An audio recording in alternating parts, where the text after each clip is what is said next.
Okay, good afternoon, everyone. My name's Stuart Hogarth, and I'm going to be chairing the session. Welcome. It's lovely to see you here today on this wonderful, sunny but rather chilly morning.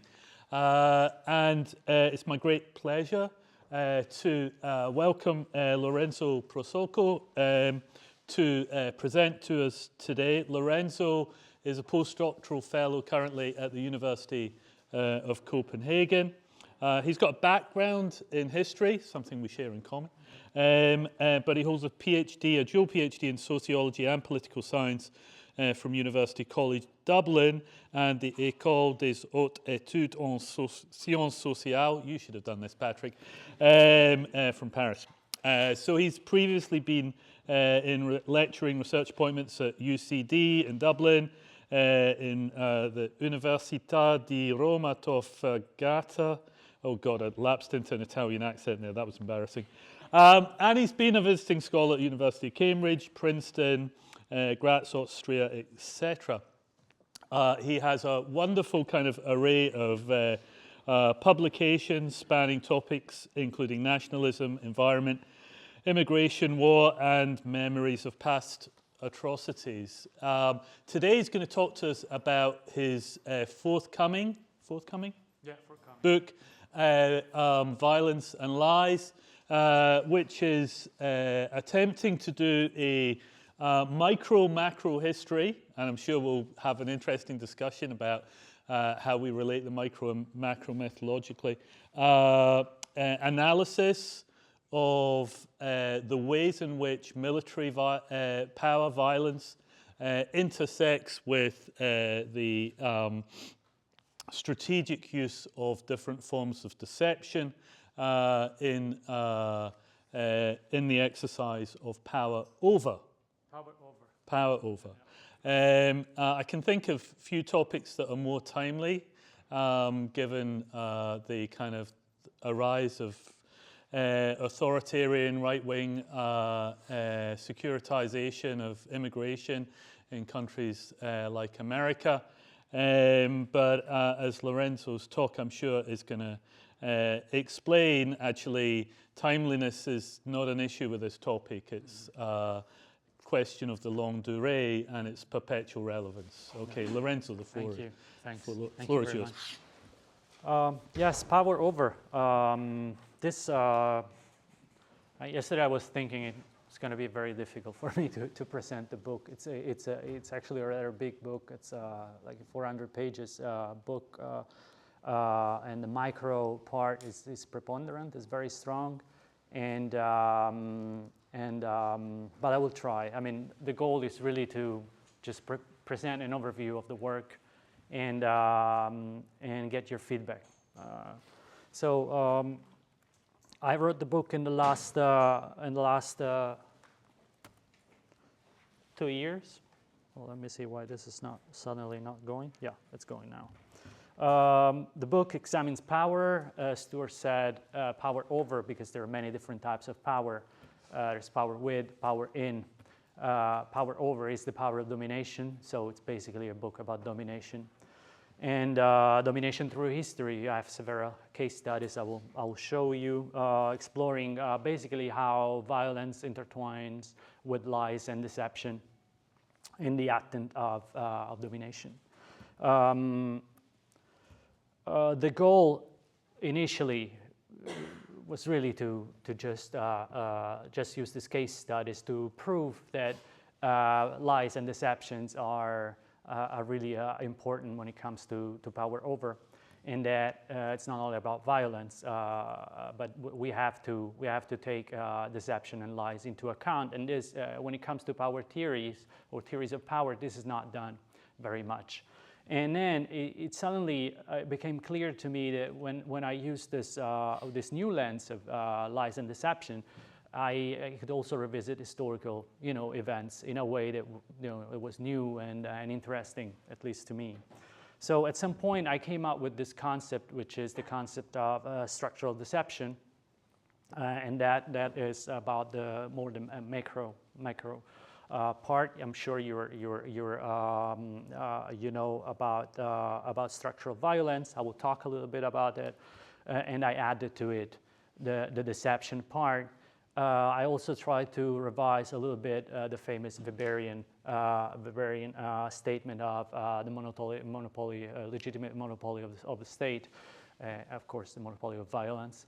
I think that we should add the monopoly of deception together with the monopoly of violence.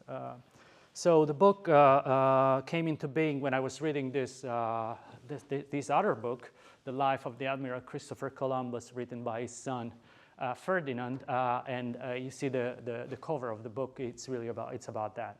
So in the book you find an event narrated by Ferdinand, and during the fourth voyage of Columbus, they were stranded in Jamaica, and so the boat had been eaten up by marine worms, and Columbus had no food, no resources. He was stranded there, didn't know what to do. We sent some people to Hispaniola, back to Haiti, actually, seeking for help. And it seems that the natives, who had always helped them in exchanging trinkets and glasses,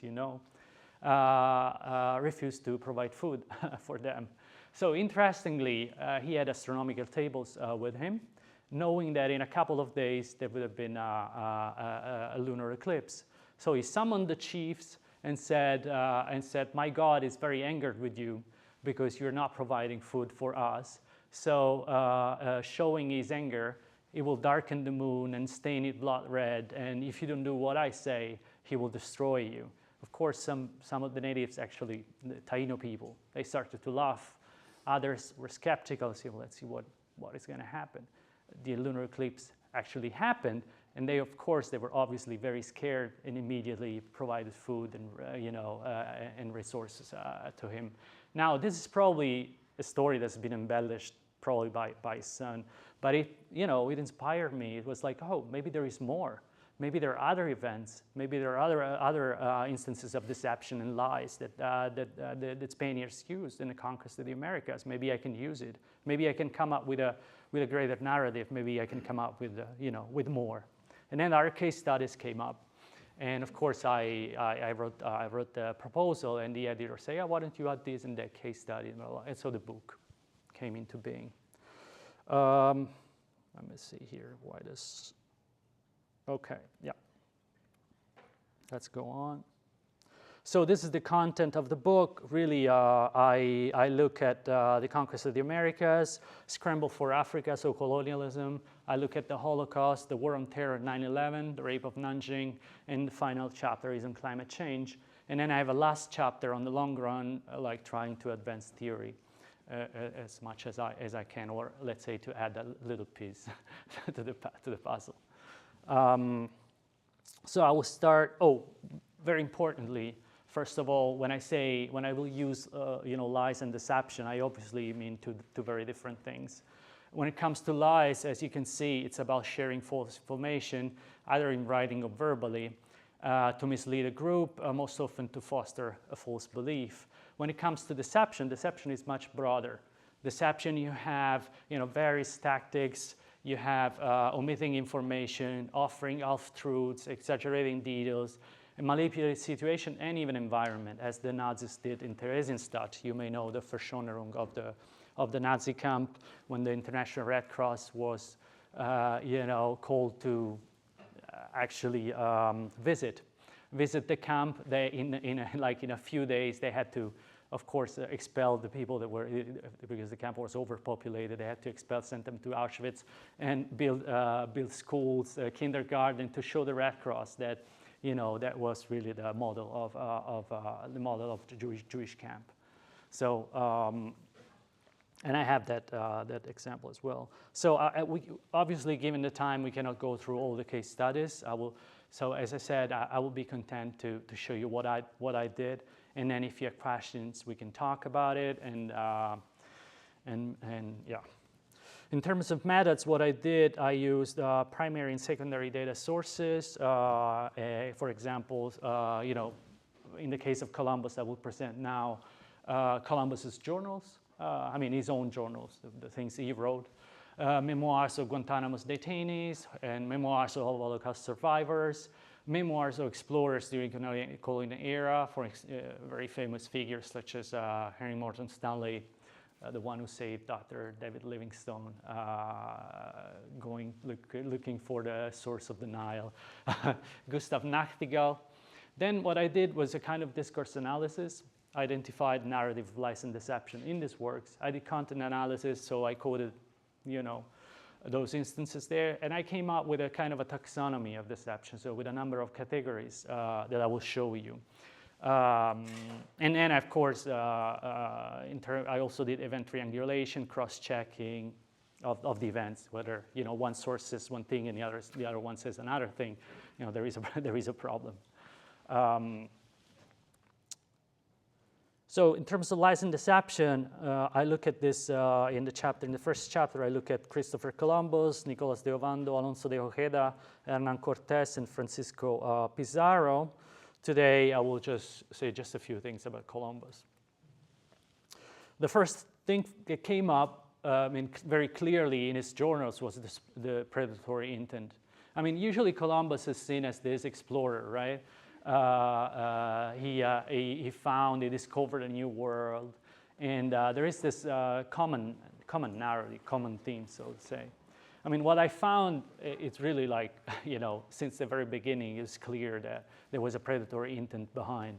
And there are many books you may know, Todorov's The Problem of the Other. There is Guns, Germs, and Steel by Jared Diamond. There are many books that try to present the events. What I found basically here, you can see they're all of good size and stature and handsomely formed.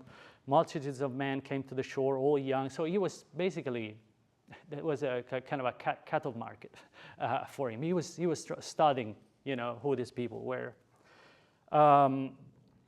They could much more easily be converted to our holy faith. So the predatory intent was also an intent of conversion. So the goal was to convert them to the Christian religion. And the other predatory intent was, of course, environment.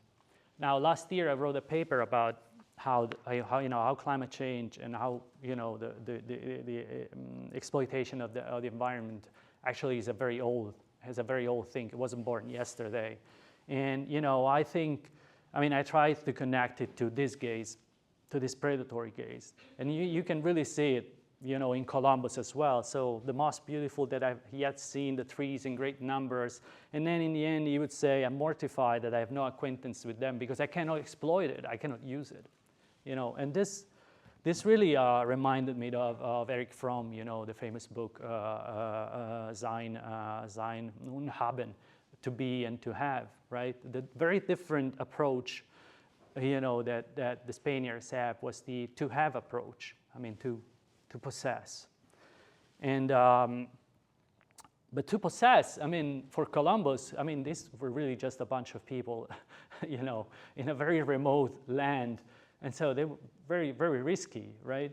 So they didn't, initially, you have Cortés and Pizarro, then you have weapons and you have fights and wars. But initially with Columbus, he had to find other ways because they could easily kill him. And so deception and lies. These are some of the categories I came up with. And you have exploitation of trust, misrepresentation of intents, false diplomacy, misrepresentation of power. Also, the violence in his journal was very much hidden.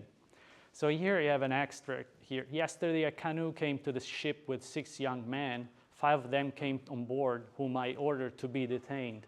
But there is no violence. He doesn't explain how he detained them. There is, of course, violence there, but it's not. He knew that his journal was going to be read one day. Also, he was writing memoirs for Ferdinand and Isabella, so the crown of Spain. So he was trying to keep that hidden. Again, also that is a kind of deception. So exploitation of trust. This picture here is very famous. It's very famous, right? You see he's ringing a bell with the Taino here. The Taino goes, oh, what is it? Very curious about the bell.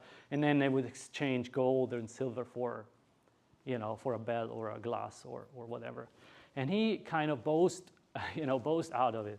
And you can see it here in the extract. Like, they came loaded with balls of cotton, parrots, javelins, and other things too numerous to mention. They exchanged for whatever we chose to give to them. So he actually, you know, he was kind of, so to say, exploiting the trust of these people who didn't know what a bell was, right? Misrepresentation of power. This is very, I found this so many times, also in Cortés and Pizarro. This gave me the, you know, the possibility to revisit some of the events, very important events at the court of Moctezuma and the Incas as well. So many others say that weapons were not useful because they were very rudimentary weapons back then, right? To recharge a gun or a, but the problem, I mean, what I could see is that they didn't use the gun really to, you know, to kill, although they also did that, but they use it psychologically, like as a way to deceive, as a way to show that they were much stronger than they were in fact. So it's a kind of misrepresentation of power. And here we have an extract. You know, when they shot a cannon and a rifle, and the effect of their shot struck the natives' king with new wonder, frightening the Indians to just such a degree that they all fell upon the ground. And I mean, of course, they had never seen a weapon, so being shot. And they used this over and over with the populations they met. So they weren't stronger. They deceived them better, so to say. They were better at deceiving them. Now I have to go on. I have to skip otherwise because we don't have time to go through the whole chapter. It would take, you know, very, very long. But 300 years later, you find, you know, very similar methods. So you hear of Cecil Rhodes in South Africa. You have King Leopold II. Here, this is the Conference of Berlin in 1884, where they decided the partition of Africa, basically. This is the colonial era. And of course, the Reich, the German Reich here, the colonial flag. Of course, there are also the Portuguese, the Italians, the French, and, you know, the whole European business there. What I did in this chapter was to look at the explorers and adventurers. So I went through their memoirs. Here you have Henry Morton Stanley, and here you have Pierre Savognin de Brazza, so French-Italian, American, English explorers. So, I mean, their books are, you know, back then they were very famous books, sold millions of copies, but you don't, you know, in them you can find so many information helpful to come up with this narratives of deception that I talked about, because they would be very careful to talk about violence, much less about deception and lies. I mean, that was like, you know, their skills, kind of cunning. They were smart. They thought they would be seen as smart by talking about them. So about Henry Morton Stanley, I found this open letter by George Washington Williams to King Leopold II. He was an historian, clergyman, an advocate for black people back then.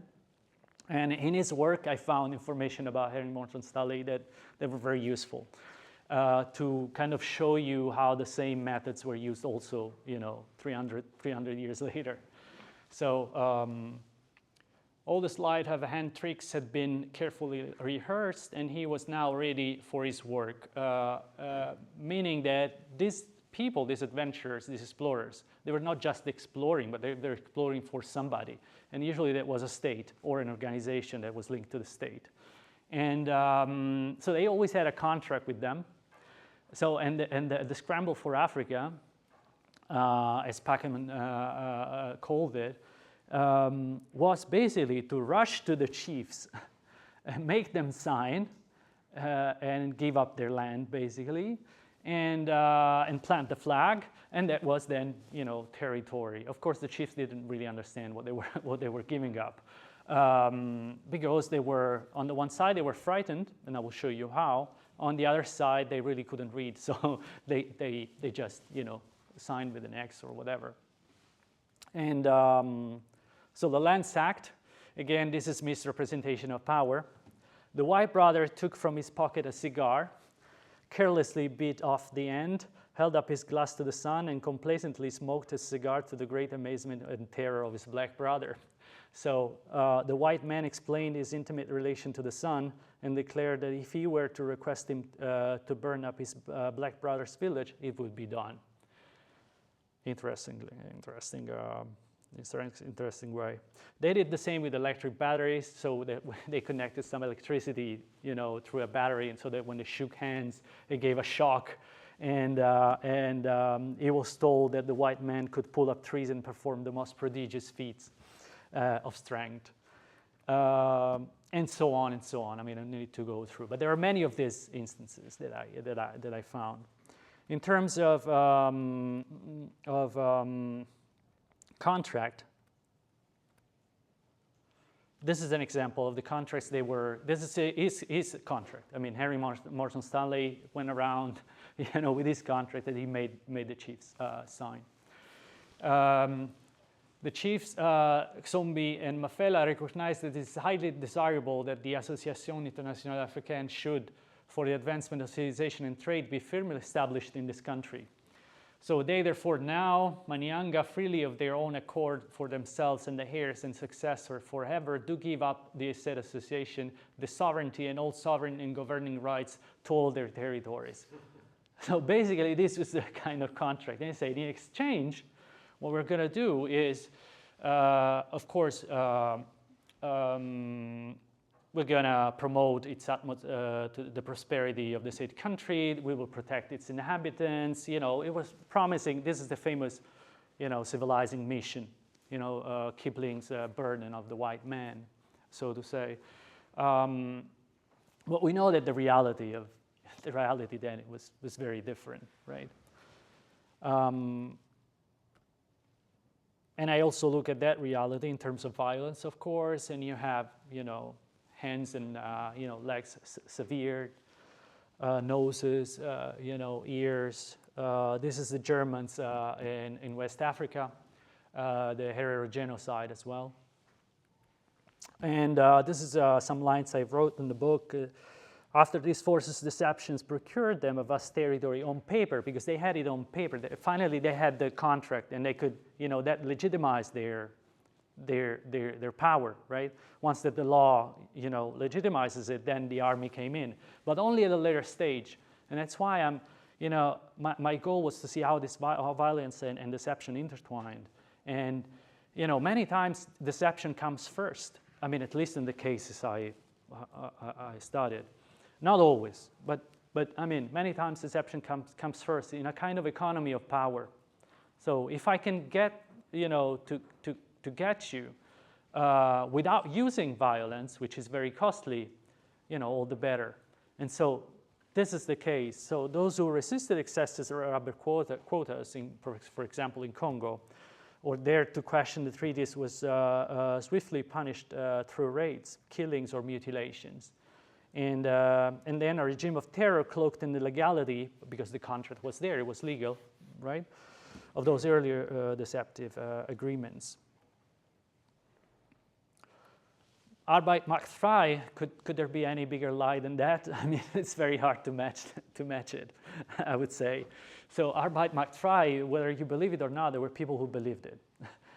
That's very interesting. It was very interesting to see, to read through the memoirs of Holocaust survivors and say, when I finally got there, of course I was scared to death, but when I saw Arbeit macht frei, I actually thought, oh my God, I'm really going to work, so they're not going to kill me, right? So it was the biggest lie, so to say, and that's another of those, elements that convinced me to write the book, to work on the book. So I looked at the year 39-42, so the ghettoization. I looked at the Einsatzgruppen, the mobile units. I looked at, Theresienstadt ghetto. Today I will just tell you about, this narrative of work, because this, you're gonna be moved somewhere else to work. We're gonna relocate you somewhere to work. Was actually, one of the most important lies here. So I've actually identified 4 recurring strategies the Nazis and their collaborators used. they all involve some degrees of deception. And I write it here: deception by omission, misrepresentation of intent, which means that the Nazis deliberately withheld critical information about the true fate awaiting the victims. This was done consistently, because go and convince, a mother with their kids, to relocate. I mean, you have to, make them aware. You have to tell where they're going, whether they're going to be safe or not. Otherwise, the problem is always when, they start to fight. And if they start to fight, then the economy of power is over. So they had to portray relocation as beneficial for them and their families. So, and then within these two broad categories, I also had had other subcategories. So false promises of relocation, false assurances of better treatment, because they say you're going to be, better off, you're going to be okay. And deceptive offers of survival through labor. You're going to work, don't worry. If you work, you're going to be fine. Okay, this is many times, and I had debates with Holocaust historians about this. Some of them would say, yeah, but they really, it's true that they were going to work. And I say, yeah, that's true, but 95% of the people died anyway. Even those who worked died, because they were, because in those conditions you can't survive. So some of the interviews I looked at, these are just two of them. Linda Breder on the right, Albert Gari on the left, and on the right, Albert Gari. Why do I pick this? Because of the work narrative. So they were both told, they assured they were being taken to Germany for work so they could assist and support their families left behind. Okay, the families meaning older people that then walked through the gates of Auschwitz and were gassed, basically. But they were told, if you go there to work, that they're going to be safe. So they even, there was this kind of sick, using their emotions, their feelings. So the same happened to Albert Gari, French Holocaust survivor, whose father, Benjamin, was taken for forced labor under the pretext of contributing to a war effort. Didn't survive. So there is here again another, the coding, the categories are always there. They're always the same. This is misrepresentation. They were misrepresenting, concealing the true fate of the victims. They had no idea where they were going, so to say. And these cattle trains, of course they were scared, but. Breder is the one I mentioned that reported feeling relief when she got to Auschwitz. So again, because there are many of this, many scholars would say, oh no, but they knew somehow the people knew. No, it's not true, and it's not always true. So they were deceived. So deception it worked very well, so to say. She felt a sense of relief when she crossed the gates of Auschwitz. Can you believe it? So then once she got in, of course there was no way to escape. I don't mean that violence wasn't there to convince these people to enter the cattle trains. Of course, the guns were always there, but I mean, until the end, what I found is that until the very end, just before entering the gas chamber, even there, they kept deceiving them with Red Cross lorries parked nearby. I say, well, if there is a Red Cross lorry, then they're not going to kill me, right? The Red Cross is here. So until the very end, the deception, functioned and worked very well. Yeah, this is the presence that Theodor Kamp I already told you about, the beautification. And there is so much evidence about this. What I did was just to use it as another, misrepresentation, because the Red Cross was called basically by the Danes. The Danes were the only ones who actually, well, one of the few that actually opposed the Nazis and say, yeah, but where are you taking? Where are you taking them? Show me, right? So we want to go and see what happens to them, and so the Germans had to somehow strangely And this also Hannah Arendt talks about it. When they were questioned, especially using the law, so they were like, "Oh my God! So we really have to show the camp." And so, but of course, they found their own way of showing it. That was beautifying it. So they sent.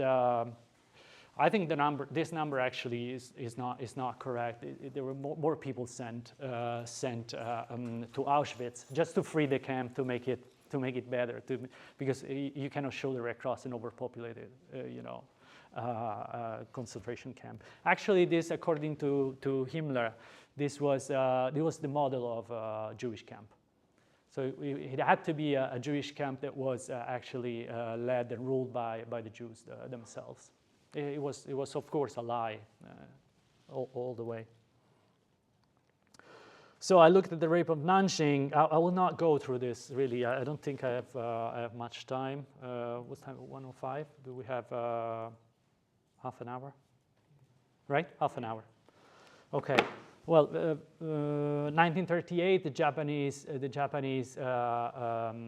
attacked Nanjing in their greater Japan dream in Asia, and thousands of people die. I looked basically at the massacre of the soldiers, the Chinese soldier. They were actually prisoners of war. They were massacred anyway, and the population as well, the civil population. There are so many pictures. I didn't actually want to, because they are really shocking. I said, okay, maybe that's not the case. Here, I will just say a few words about the comfort women, so sexual slavery that the Japanese came up with. Obviously, this is what I call coded deception. Comfort women, okay? Comfort women it was a word that was used back then for just like shower as gas chamber, or there are many other terms that institutions, in this case, the state, the government, basically used to deceive. Thousands of women were in Nanjing. It seems in 3 months, 20,000 women were raped there by Japanese soldiers. And so at some point, the Japanese said, well, we have to make this, we have to do something. I mean, this is not, it can't go on. So they legalized rape. Basically, that's what they did. So with this system of comfort women. So they actually, allegedly, they hired women from a number of countries, including Japan, to go to the occupied territories and there to actually work in brothels, so to say. But the reality is that there weren't as many women as they needed. And so at some point they started to abduct them in finding many ways. And the ways I found are this. So deception and lies, that's what they used. So you have false promises of employment, meaning you're going there to work, but in fact they weren't paid. That bondage, meaning I'll bring you, you're going to work in a factory, whatever, of course, a lie. Then not only they didn't take them to a factory, but to a brothel, but they also told them to transport you here, we spent money, so now you have to repay us. So that bondage. False promises of marriage or adoption, they were told, these women, they were going to marry a very, rich person or whatever, or be for little girls, like 12 to 15 years old, they were told that they would be, adopted. False promises of better treatment, meaning you're gonna live well. False promises of release. Don't worry, after 6 months, in a year, you will be out. Not true. Deception through family honor or national duty. You're gonna work for your nation, for your family. You're gonna provide for them. Deception through false documentation, because they really came up with contracts. It's very strangely, they came up with real contracts that they signed, and of course they were false, and there was never a contract, there was never a job. They were taken into these brothels that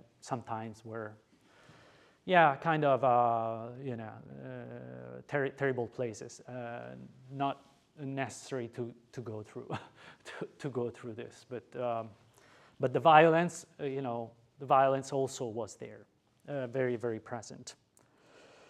The climate crisis was my last chapter, and here, of course, I look at Donald Trump, and the Paris agreements. I look at the fossil fuel industry there, oil corporations, and I look at think tanks that actually try to stop environmental action. So regarding fossil fuel industry, I point to many oil corporations, and I actually I name a few of them, engaging in what I called misrepresentation of intent, meaning that one may call it green how you call it? Yes, greenwashing. Thank you. It didn't come up. Yes, greenwashing. Why I call it greenwashing? Yes, thank you. I picked a number of categories trying to explain greenwashing through different, using different categories to explain greenwashing. So on the one side, I would say, no, we're pro green transition, but in fact, then they spend millions of dollars in funding lobbying, lobbying against the green transition as well. So you have a lot of deception. You have a lot of deception there, and it's very difficult to fight when it's deception. I mean, it's easier when it's clear and in front of your eyes. But when you have deception, you have to find a way to understand what you're fighting against. Otherwise, it's difficult to fight it. Think tanks, that's very important. The pseudoscience. This is Heartland that, by the way, landed in London. I think last year in 2024. It's an American institution. Organization known for being, anti-environmental institution, and here's one of their advertisement using una bomber. They say, "I still believe in global warming. Do you?" So this organization that is now working in Europe as well, and we expect it will, it will do great here. Is one among many think tanks funded by fossil fuel corporations. And of course, they engage in various forms of deception, as I write there. They present themselves, they use the same scientific, they write papers just like we would, environmental scientists would. But of course, when you go deeper into the paper, you find that there is absolutely nothing supporting their theories. And their goal is, of course, to deny scientifically proven facts such as global warming trends and the very anthropogenic nature of climate change. This is not human-made. It's it will happen anyway. And importantly, as in the colonial case, also in the climate crisis case, deception is intertwined with violence, because as you very well know, activists are being jailed, NGOs sued, or outlawed, especially in the United States right now, and protests are criminalized. So, double dealing is another instance of deception.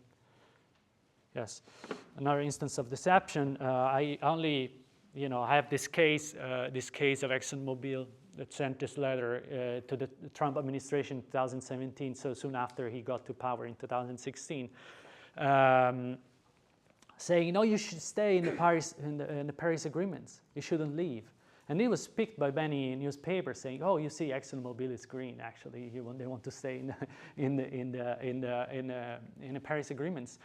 Of course, I mean, Exxon had contributed itself to Trump's presidential campaign with millions of dollars, and Trump had already made clear that he was against and he would exit. So I was like, okay, but then why did they write, the letter? So it puzzled me, and I went through the letter and I went to see why they actually wanted to stay. And here you have the manager. So the CEO, it is prudent that the United States remain a party to the Paris agreements to ensure a level playing field so that the global energy markets remain as free as competitive as possible. So of course they, they wanted to be there. They didn't want to exit. The United States is well placed to be internationally competitive within the framework of Paris, so we can manage. And thanks to its abundant natural gas reserves, so they're not green then. That's strange. Which he posits, they are cleaner than coal. Of course, yes, they are, but still not clean. And it's innovative private industries in the U.S., including the oil, gas, and petrochemical sector. So basically, if we stay in, we have a better chance to control what's going on. If we exit, we don't have any, we can't control it anymore.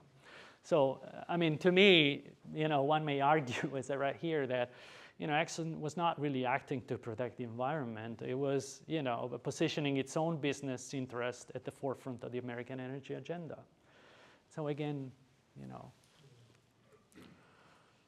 So now I will, passing from micro, I guess you got the idea of what I did through the book, although the whole book hasn't been, I haven't presented the whole book and all the case studies, etc. So I also have 9/11, I have the war on terror with all the Bush speak, but now it's important that I speak at least 10 minutes, and then I will stop, about violence and deception as structural and what I mean about that.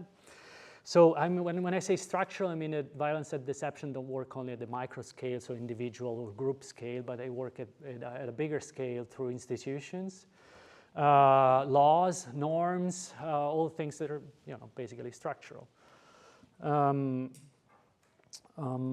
They're systemic, and as I try to argue, both in authoritarian and democratic systems, so they're always there, even in democratic system, although in different ways. I will say with Weigert, I will say that the structural violence, what we mean by structural violence is violence that is embedded in the very structure of society, as I said, in the institutions, policies, systems. It's not direct physical violence. It doesn't work like direct physical violence works. It's not through cannons or through aggression, physical aggression, direct physical aggression. It works through these ways.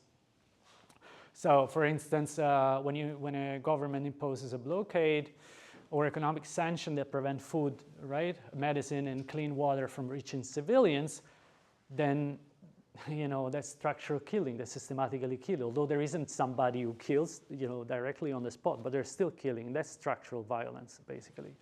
And the same is true when you cut funding to hospitals. You're still killing, but you kill through, in a different way. So when you stop migrants at the border, when you close borders, that's what you're doing, basically. It's still violence. So Michael Mann places structural violence in a modern state institution, and I agree with him. That's what I do, because we live in a modern nation states, and I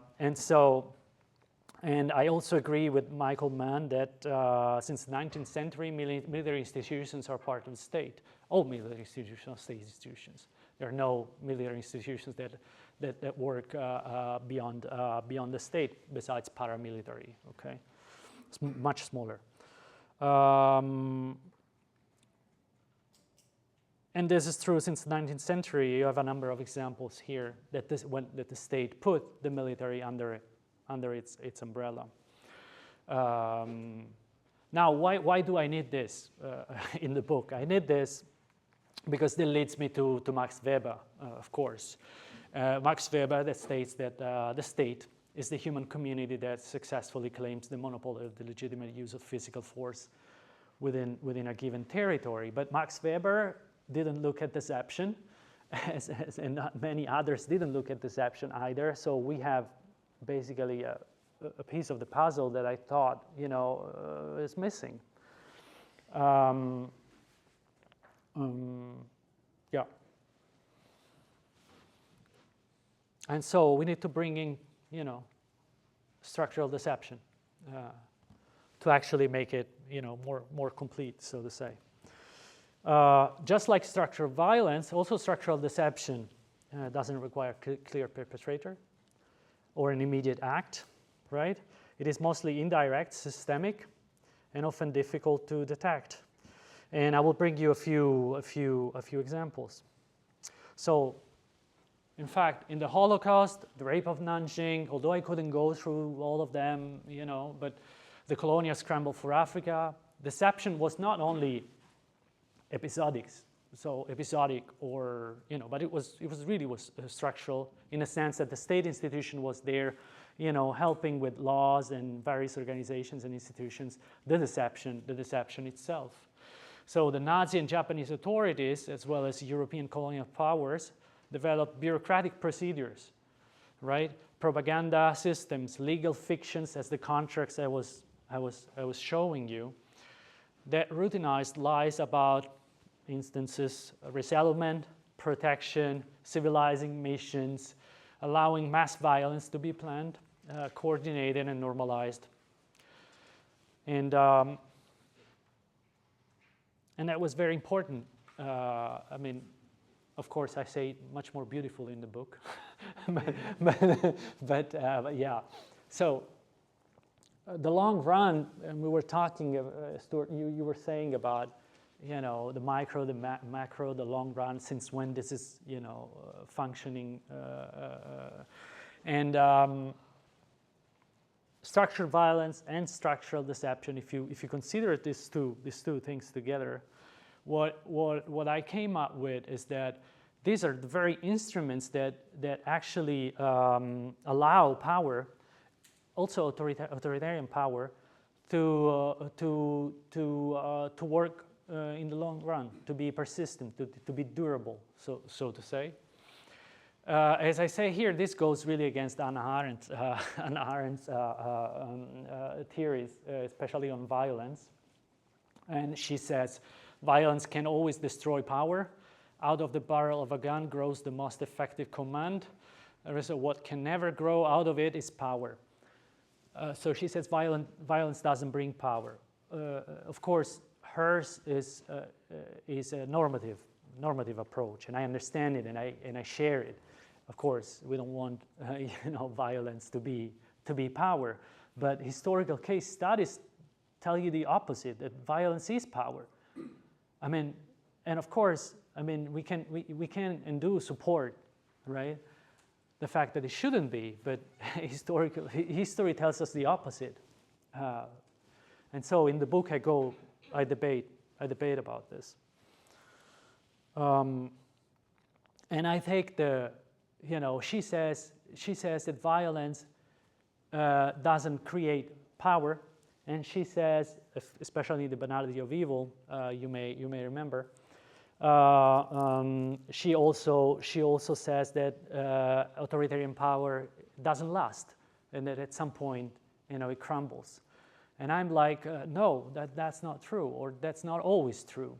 Okay, look at the Spanish case study, and you will see that it lasted for centuries. They actually committed a genocide. They destroyed the entire 90% of the Native Americans. They're dead, and these are not my estimates. So as I write here, by the end of the 16th century, they were massacred, exploited to death, assimilated, succumbed to disease, or enslaved. On the opposite, the conquistadors' line actually, prospered. They became influential in politics, cultural and social landscape of Central and South America. So it lasted, basically. They did it through structural deception and structural violence. That's what allowed them to stay there, basically. So the encomienda system, the hacienda system, or the plantation system in Northern America, that's what they were, basically, deception and violence. On the one side, deception; on the other side, violence. So these systems, as I write there, are the systems that allow the conquistadors and their descendants to institutionalize violence and wealth extraction, preserving their landed power well into the 19th and even 20th century. And of course, there are many, many examples of this. I mean, one of them very clear, it's even the son of Cortés himself. So Martin Cortés, the son of Hernán Cortés, inherited the Marquesado de la Valle de Oaxaca, a vast estate, hundreds of thousands of hectares. Although Cortés's direct mail line ended in 1629, the Marquesado persists even today. I mean, it's still there. Although it doesn't have the same power that, you know, as the one in the 16th century still. So when I say deceitful and violent conquest, when they're codified into legal titles, social legitimacy, and inherited wealth, they become structural power. So they're there. It's written on paper, basically. They're embedded in institutions, property regimes, and hierarchies that shape and reshape through time. Another element that ensures their, you know, power to stay is the power of narrative. So how you tell a story, so to say, and the manipulation of narrative. So when I mentioned that Columbus tends not to talk about violence, it's because he knows this is going to look bad. So he kind of hides it, you know. And that's also deception. And so you have Henry Morton Stanley writing his books about Congo, and, you know, his major feats and his great, you know, his great case of saving Dr. David Livingstone, and so, but you never, you know, or hardly read something else, and so they are honored, so to say. Recently, we know that there has been a movement trying to challenge these narratives, but it's, you know, it's by far not over. Yeah, the climate crisis, I think it's one of the most important case studies where you can really see, you know, power structures working very well, very effectively, so to say. Very difficult to fight them. I state that the ongoing environmental catastrophe is deeply rooted in a long history of deception and violence. So you can date it back to Columbus, so to say. And that's it. I think I'm done. Thank you.